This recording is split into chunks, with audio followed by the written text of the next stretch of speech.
The great philosopher William James made a brilliant observation in this book, The Will to Believe, and other essays in popular philosophy. He said, we need to believe truth just as much as we need to avoid error. And we can't always believe every truth and avoid every error at the same time. The choice between these two priorities explains the difference between the lead characters from a remarkable TV show, The X-Files. How much risk of believing an error is worth the benefits of believing a truth about our world? So first, let's review Mulder and Scully. If you don't remember, Fox Mulder was a star character in a superb sci-fi show from the 90s to the early 2000s, The X-Files. Dana Scully was his partner at the FBI, and their job was to investigate paranormal phenomena. Now, Mulder was a believer. He believed all kinds of weird theories that explained the weird things he was investigating, especially the one about the conspiracy colluding with the aliens who were planning to colonize the Earth. Scully didn't believe, but she wasn't some closed-minded skeptic. She was willing to believe anything, but she wanted proof first. One weird theory that explains things, even in the absence of any other explanation, was never enough evidence for Scully. She wanted positive evidence. She wanted hard evidence. She wanted evidence beyond a reasonable doubt. She wanted proof. Now, I got the impression that the folks who made the show wanted us to think of Mulder and Scully as representing faith and reason, respectively, but that's not correct. Really, they're different strategies of reason. Mulder is responding to the evidence. Scully is open to any view. If the evidence support it well enough, she'll believe too, in theory, hypothetically, and she eventually does when confronted with enough of the right sort of evidence. But Scully is always lagging behind the evidence, while Mulder is running ahead of it before all the evidence is available. He is satisfied if he can get closer to the truth. Scully, though, is satisfied if she never makes a mistake. So, let's get back to Mulder and Scully in a moment. Let's first review William James.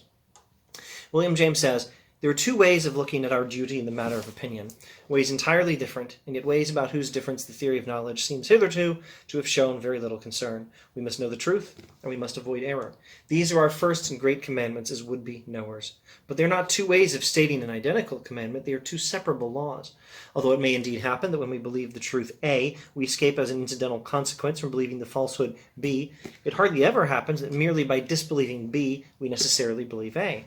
We may, in escaping B, fall into believing other falsehoods, C or D, just as bad as B, or we may escape B by not believing anything at all, not even A.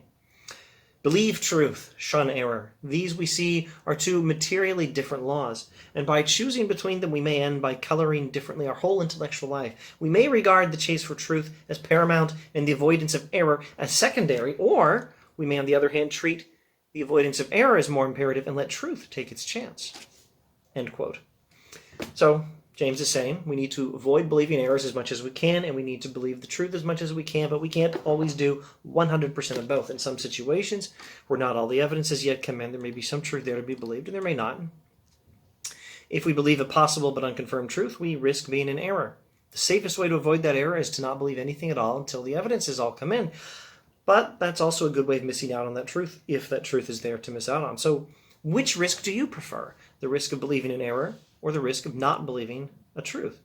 Now, James is talking about the choice of whether to have religious beliefs when the evidence is not yet decisive. His point is that there is no avoiding risk just by not believing. We have to choose which risk to take.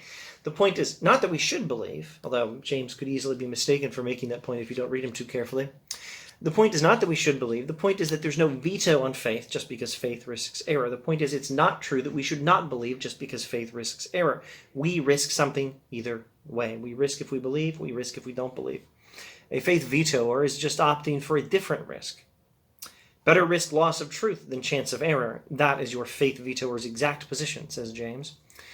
And now, I say, William James explains the X-Files. James' insight reveals the real difference between Mulder and Scully, and it's an epistemological difference, a difference pertaining to what they think about knowledge and about the rules that regulate human opinion. Mulder is a believe truth kind of guy. Scully is a shun error kind of gal. Scully is working hard to avoid error. She's willing to miss out on a few truths in the process. Not Mulder. He's determined to catch all the truths he can, and he's willing to risk a few errors for it. Of course, he's rarely, if ever, wrong, but that's just his good luck at being a character in a TV show whose creators wanted him to be right about a weird world with alien conspiracies and more. Don't expect things to work out so smoothly in real life. Well, that's pretty much it on how William James explains the X-Files. However, there will be a sequel to this video. If you found this video in the sci-fi and philosophy playlist, don't look for the sequel there. Check the William James playlist. I'll be wearing the same sweater there. Perhaps I'll see you then. Thanks for watching.